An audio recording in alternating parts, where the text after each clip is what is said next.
So the first category, as I mentioned earlier, is dealer and foreign exchange. Again, we changed the name of this from currency dealer or exchanger to dealer and foreign exchange.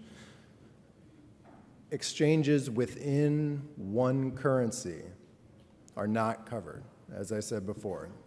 10 tens into 100, not covered. But what is covered is any transaction changing one currency to another. It does not have to involve dollars. So you can be exchanging pounds for euros or Thai baht for, all right, I'm running out of currency, Canadian dollars, it doesn't matter. As long as two different currencies are involved, that is the kind of activity that's covered under this rule. Okay, let's see. The next category is check casher. I think one of the best clarifications we made in this rule was to add in a reference to the Uniform Commercial Code definition of check. Before, our regulations did not define explicitly what was included in the definition of check, and now it's very explicit that we're talking about a negotiable instrument as is defined there in the Uniform Commercial Code. And so we think this makes the check casher definition much clearer. Also, in a related thing, when you're cashing a check, it does not have to be only cash that you're handing over. It could be cash and monetary instruments in exchange for the check. So you're not limited to only transactions that total over $1,000 in cash. It could be $500 cash and $600 worth of monetary instruments. That still counts as check cashing. So because we made this reference to the Uniform Commercial Code, this language now means that check cashers include traveler's checks and money orders, which are also negotiable instruments. So that brings us to the next slide, which is issuer or seller of money orders and traveler's checks. In the past, this included a category called redeemers of traveler's checks or money orders. Now that type of activity is covered under the check casher definition. There's no change in the obligations, but it's just a definitional matter, and it helps us clean up the rules a little bit. And frankly, usually you're redeeming traveler's checks at the issuer of the traveler's check anyway. So all of that redeemer language was sort of unnecessary. And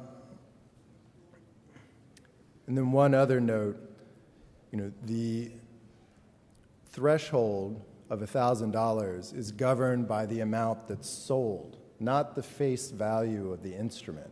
So whether you are an issuer or seller of traveler's checks is based on the total amount sold. And that includes the face value of the monetary instrument plus any fees.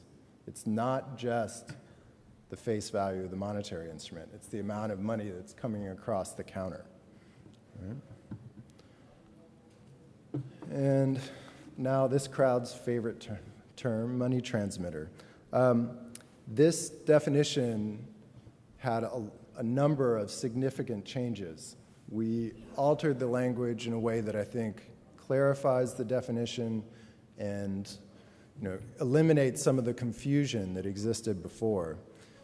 The first thing, the phrase engages as a business was removed from the definition to clarify that it's the activity that's engaged in, not your status as a business or not. Not whether you have a business license or not, or a license with the state or not.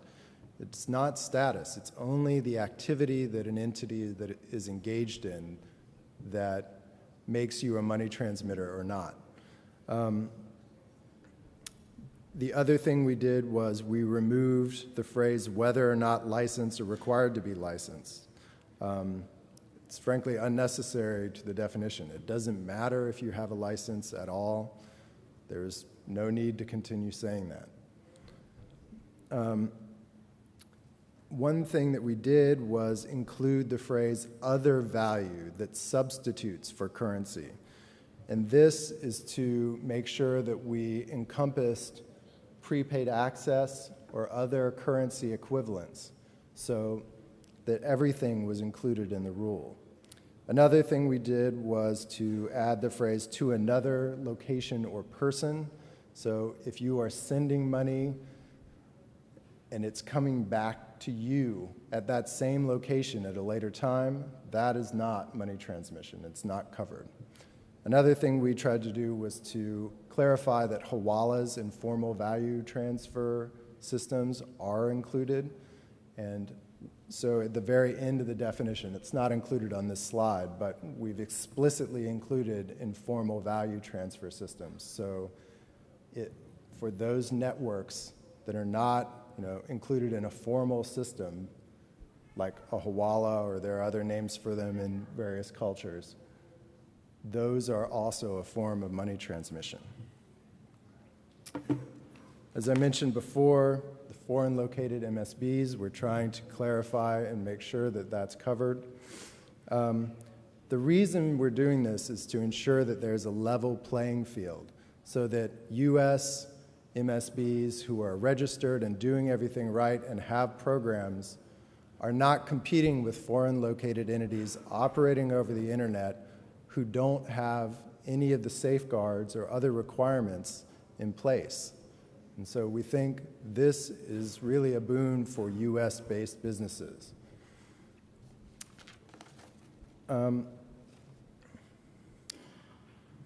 So a few last things before we turn to prepaid access. Again, this rule doesn't put any obligations on banks. All banks cannot be MSBs. They cannot be providers of prepaid access. The two are totally mutually exclusive. So I'm going to now start talking about the prepaid access final rule. One of the things that we were very concerned about with this rule was making sure that the rule had longevity. We didn't want to just cover cards because, let's face it, we all know cards are going to be gone in the next couple of years, and it's going to be phones or chips in your head or God knows what's coming next.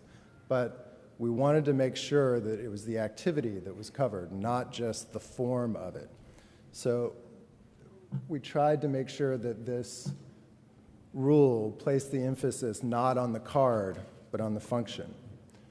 So one of the obligated entities is the provider of prepaid access. That provider can be determined by either agreement among the parties. The participants in the prepaid access chain can decide who that obligated party is, or if they fail to do so, it will be determined based on who has the most oversight and control of the transactions. The other entity that's covered is the seller of prepaid access. And sellers are any entity that sells products that are from a covered program, or stores that are willing to sell more than $10,000 worth of prepaid access to a single person on any single day. Right? Let's see. Again, banks and MSBs are mutually exclusive, but I'm running out of time, so I'm going to try and go through the rest of this fast. This is the main part of the rule. The covered programs or not covered programs. First, covered programs that obligate a provider or the seller to have AML programs and everything include closed-loop programs that allow a maximum value of over $2,000. So that's like your Best Buy card, your Starbucks card. If it's below $2,000, we're not too worried about it. If the maximum value can be above $2,000, it is something we're worried about. The next threshold is open loop that is above $1,000 maximum value that can also be used internationally or allows non-depository loads or allows person-to-person transfers. So those types of activities we consider of higher risk, and so those types of programs are covered. Then there are a number of non-covered programs on the other side. We've excluded government-funded programs, ones that are limited to healthcare reimbursements, HSA accounts and such. Then limited open-loop cards of lower value that you cannot do international or person-to-person transfers or load at a 7-Eleven or something. And certain payroll cards that are also limited with respect to international non-depository loads and person-to-person transfers. Those are the main sort of highlights of the prepaid access rule. Covers which programs are in and which ones are out. I've totally run over my time, I think, so I will address a few other issues later at the, what is the name of the session? In the breakout session, I think, what time is it? Going to be at 2:30, right after lunch. At 2:30, I will address the ARI Initiative and the BSA E-Filing and talk a tiny bit more about prepaid access for those of you that are interested. So I'm sorry to the next speaker for running over time. Thank you.